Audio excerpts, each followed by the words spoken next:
Welcome back. You are watching Capital Connection, and we are discussing all kinds of probabilities that what will happen in the center as far as the government formation is concerned.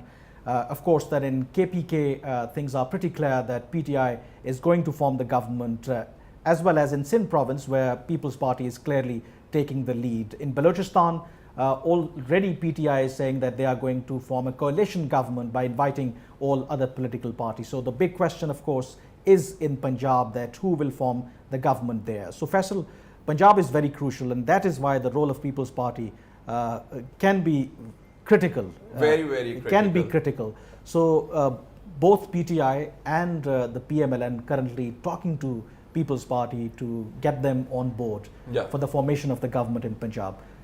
Do you think that it is easier for People's Party to go with PTI, or do you think with the PMLN?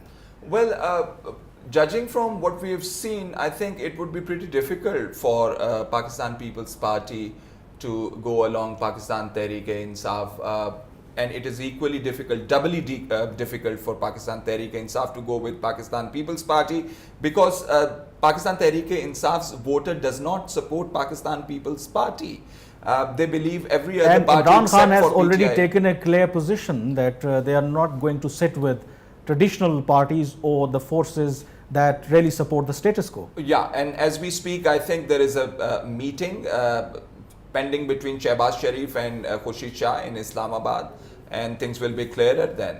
And it's, I think, very complicated, because PMLN has more number of seats in Punjab, and they have been pleading to Pakistan Tehreek-e-Insaf that, look, back in 2013, we were in a position to form government in KP, but we allowed you to go ahead with formation of government. We thought you had the greatest number of seats in KP. Go ahead, form a government. We allowed you to do that. Please let us do that, because we have more seats than you have in Punjab.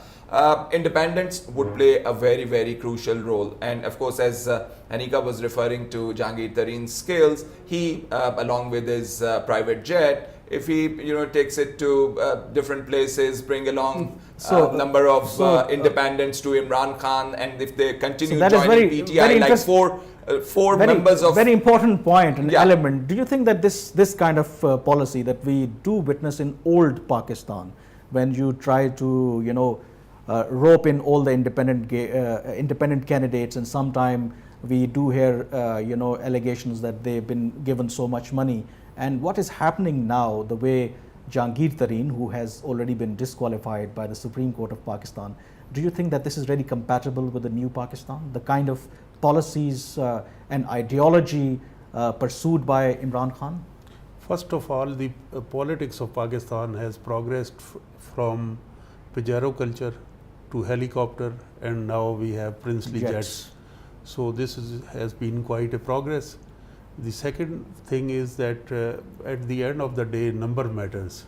But the positive thing in this election is that people were expecting that a large number of, or a block of independent candidates who were allotted Jeep sign, they will be elected, and they will play a crucial role.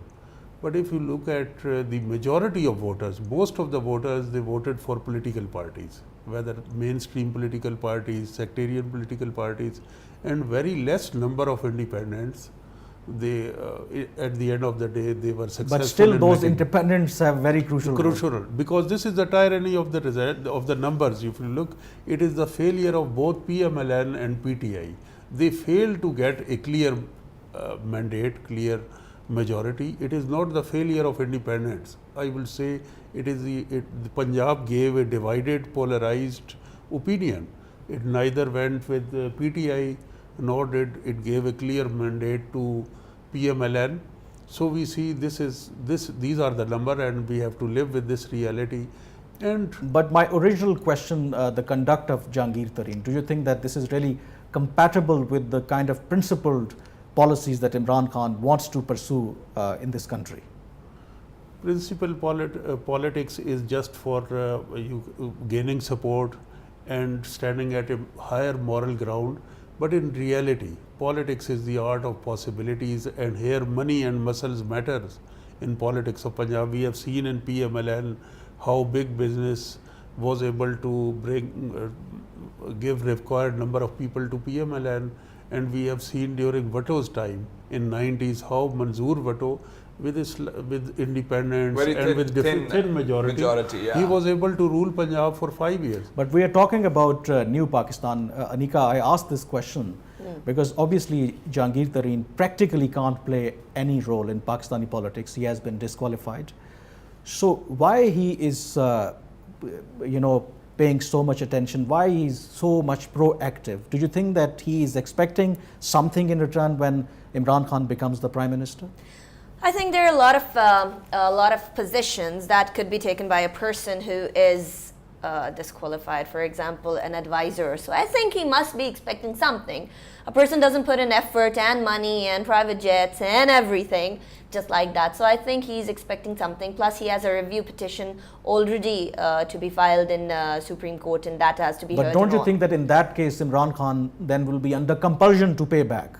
You see, so then he has to compromise on his principles. You're talking about a very important point, which is the basic challenge for Imran Khan now after forming the government, after taking the oath. He needs a team that does not have a blotch, that is capable of doing statesmanship and taking forward the stately affairs. Plus, they also need to be of a high moral ground, because after claiming so high, Imran Khan cannot afford to let it all go because of one or two people. But at the same time, looking at the ground realities, I feel like Jahangir Khan Tareen might be given an important role. This might raise questions on Imran Khan's own credibility later on as well. But it remains to be seen whether he can do that. Faisal, you were covering the Supreme Court of Pakistan. Do you think that he can be given any role like an advisor or any kind of a thing if you have the stigma that you are a disqualified person? Well, I don't think you can run for office if you're disqualified from holding a public office. But when it comes to becoming an advisor, that doesn't require you to contest elections. Exactly. You may hold an office. But you invite then unnecessary criticism, because your opponents will say that, look, that this is the new Pakistan that you were talking about. Moral pressure will be there. We talk about Imran Khan assigning an important role to Jahangir Tareen, but look what he is doing. He's managing candidates, is bringing in more candidates to Pakistan Tehreek-e-Insaf. Even this is a pretty important job. Shah Mahmood Qureshi lost to this guy Salman something, and he had met Imran Khan and then joined Pakistan Tehreek-e-Insaf, and Shah Mahmood Qureshi is livid that Jahangir Tareen has done that. So already Jahangir Tareen is pretty important for the party, and keeping in view what has been happening in the past with regard to contracts in the KP government, I believe there was a minister who just simply stepped down, refusing to hand over a contract to Jahangir Tareen on recommendation of Imran Khan. So we have witnessed that before. So we cannot deny, if Imran Khan, provides an important role to Jahangir Khan Tareen. But there are more important things which involves shame and glory for Imran Khan. Regarding allegations of rigging, regarding ballot papers emerging from sewage, garbage. I mean, these sorts of... But do you think that we should blame Imran Khan? It is the responsibility of the Election Commission of Pakistan. It is the responsibility of the Election Commission of Pakistan. But when Khaja Saad Rafiq of Pakistan Muslim League says that his constituency, the entire constituency should be open to recounting, Imran Khan's lawyers come in and say you cannot do that. They object to it, despite the fact that Imran Khan, in his first speech after gaining majority, said that I am open to opening up any constituency where there are allegations of rigging. So the contrasts are emerging at the moment, and I think more important things... But the main issue is, of course, that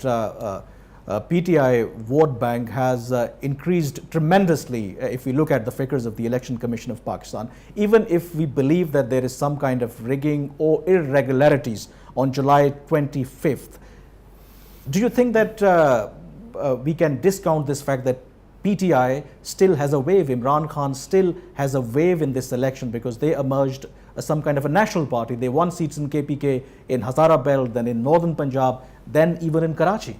Yes, and I just want to add one line that Khwaja Saad Rafiq himself was in last assembly. His entire tenure was on the basis of stay that he took from the court. There were rigging allegations against him, and he managed to get a stay not to verify the voters. He's absolutely right.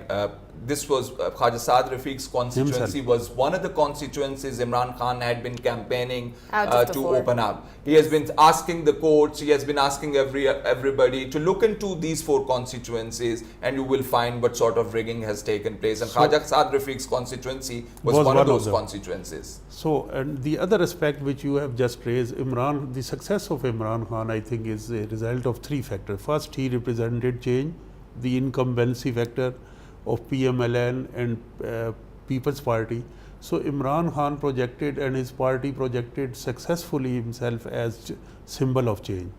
The second is that the new voters, his party engaged more in comparison with PMLN and People's Party. The engagement and communication interaction with the youth voters, new voters who entered into the voting lists was more successful as compared to other parties. And since there is a youth bulge, majority of our population consists of youth voter.